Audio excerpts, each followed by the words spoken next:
حط ايدك هناك يا حمو، ولا ايه؟ حاسب يا ريس. حط ايدك على السنان دي، لا، موز ما دي، تخافش دي ما موز. تخافش، ما انا عارف انا عارف صحت بعد 4 شهور. عارف. زي ما سمعنا يا جماعة، الراجل كتر ألف خيره بيحذرني من الفك بتاع سمكة القرش. أحجام مخيفة. أما تشوفها في الحقيقة غير ما أنت شايفها في الفيديو خالص. تخوف إنك تشوف أحجام بالشكل ده في البحر المتوسط وطالعة بالغزل. وصف أسنانه، الفك السفلي عبارة عن شكل هرمي، في ضلع منهم نازل مدرج عامل زي المنشار، فوق أنياب مرصوصة بطريقة عشوائية.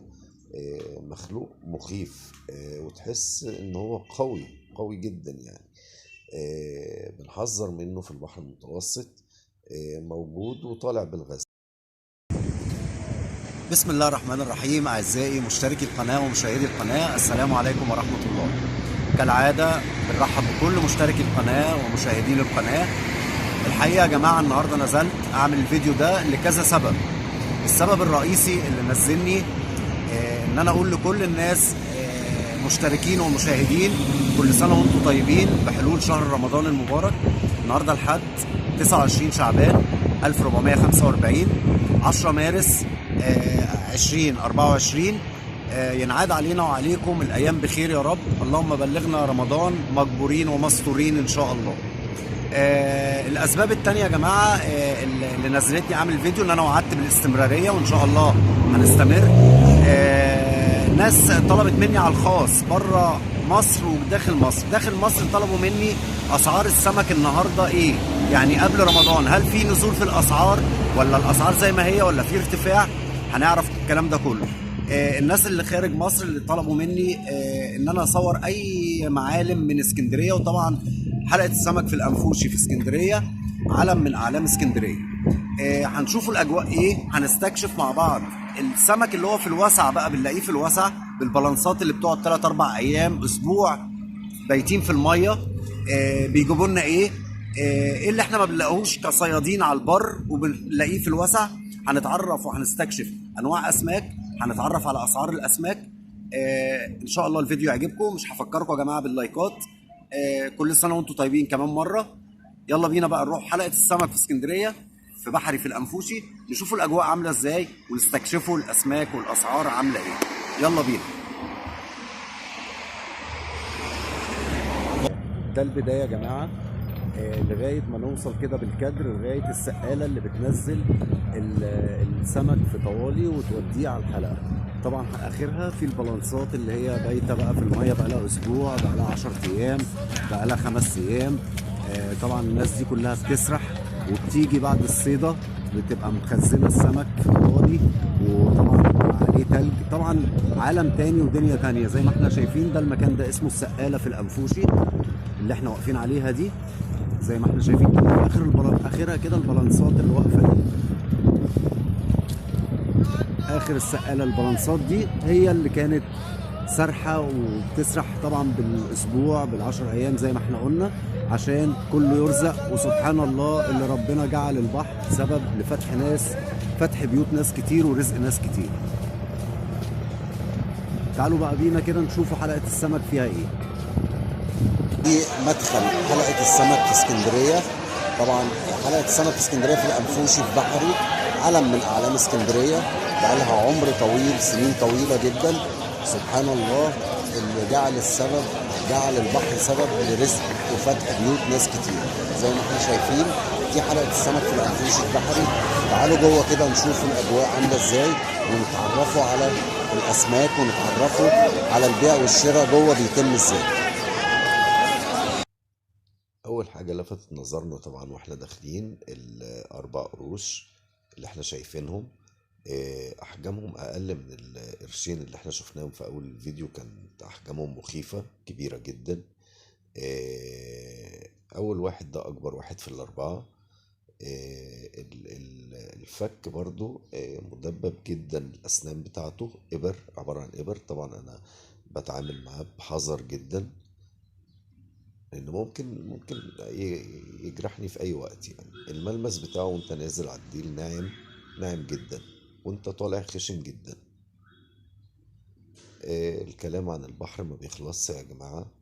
العمر ممكن يخلص والكلام عن البحر ما بيخلص. فوائده كتير وله مخاطر، عالم تاني وله أسرار وله خبايا.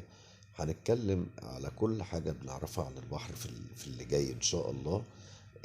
أجواء جميلة، تعالوا نعيشوا بقى مع الصوت الحي بتاع الحلقة.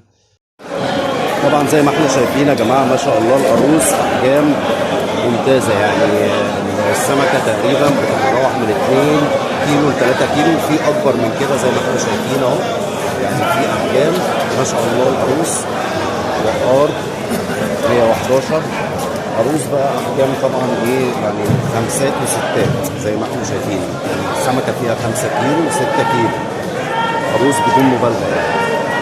ده القاروص اهو زي ما احنا شايفين.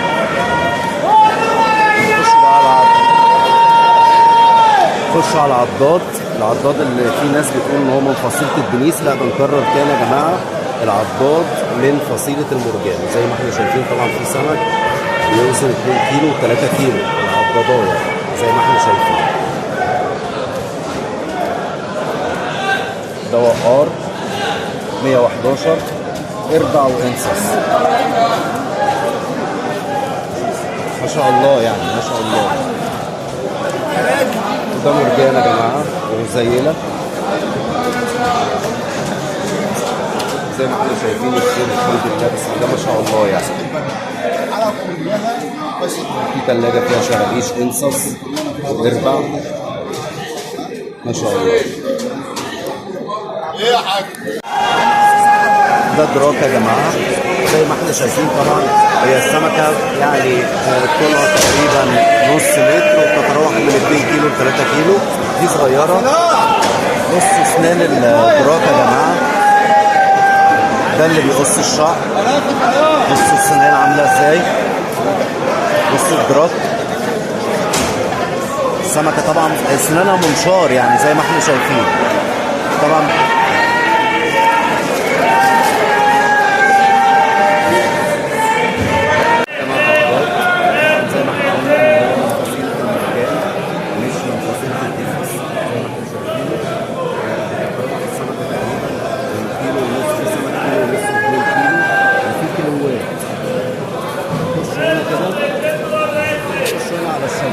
ده الصغير بتاع القنش،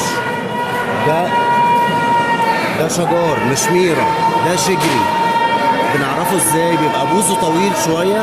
طبعا احنا عارفين الاناشي، طبعا ده الصغير بتاعها، ده الصغير بتاع القنش، ده اسمه شجار.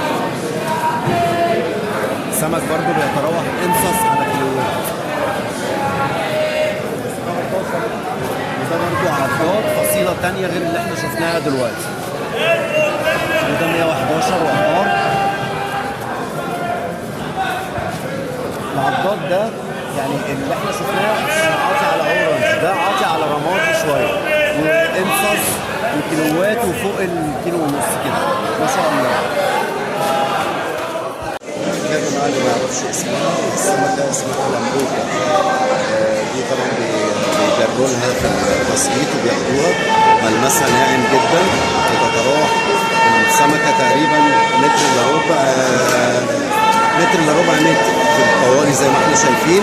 بتتراوح اوزانها من 3 كيلو ل 4 كيلو ما شاء الله. الشرابيش يعني نص كيلو، الشرابيش نص كيلو ما شاء الله.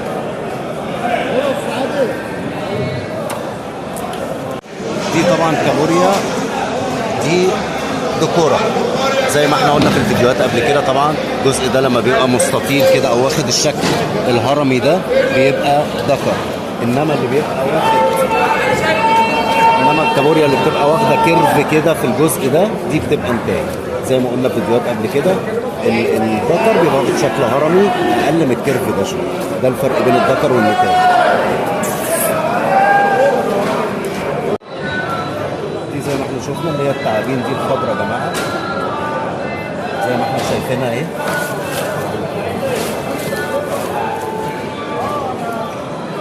عامله كام النهارده التعابين؟ 370 جنيه. 370 خمس سنين. يلا فوق الحال عشان احنا النهارده داخلين على رمضان يعني كانت سعرها كام؟ بتطلع ب 400 جنيه. بتطلع ب 400 بتتباع النهارده 370 ولا 60 70. بص الجمبري يا جماعه ازاز حي، جمبري ازاز حي.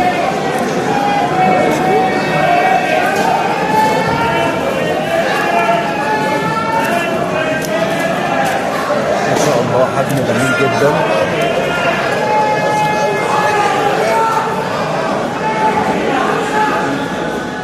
ازاز ده ده حجمه كام ده؟ معقل ده. انا بصورك على فكره عشان تقول لي سعره. معقل اسمه معقل. ازاز معقل ده. ده سعره كام النهارده؟ ده يمسك له بتاع 1000 1200 بالظبط. طب كده سعره قليل ولا عالي؟ لا كده حلو بالمصروف، كده معقول كده. دخلة رمضان هتعمل بتاع 1000. ما انا بتكلم عشان رمضان. تمام. لكن النهارده السوق عشان ايه؟ انت عارف الاجواء، فماسك النهارده 1200. تمام.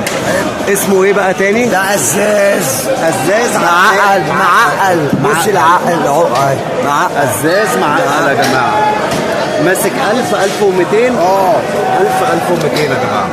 ما شاء الله حجمه زي ما احنا شايفين كده، وحي لسه طالع، حاجات فريش كلها.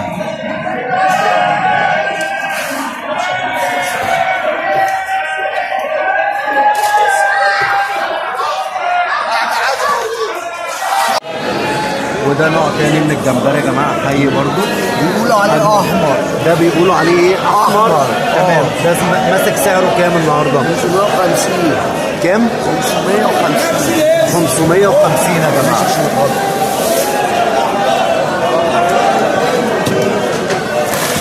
نفس الاسم احنا ما شاء الله ما شاء الله.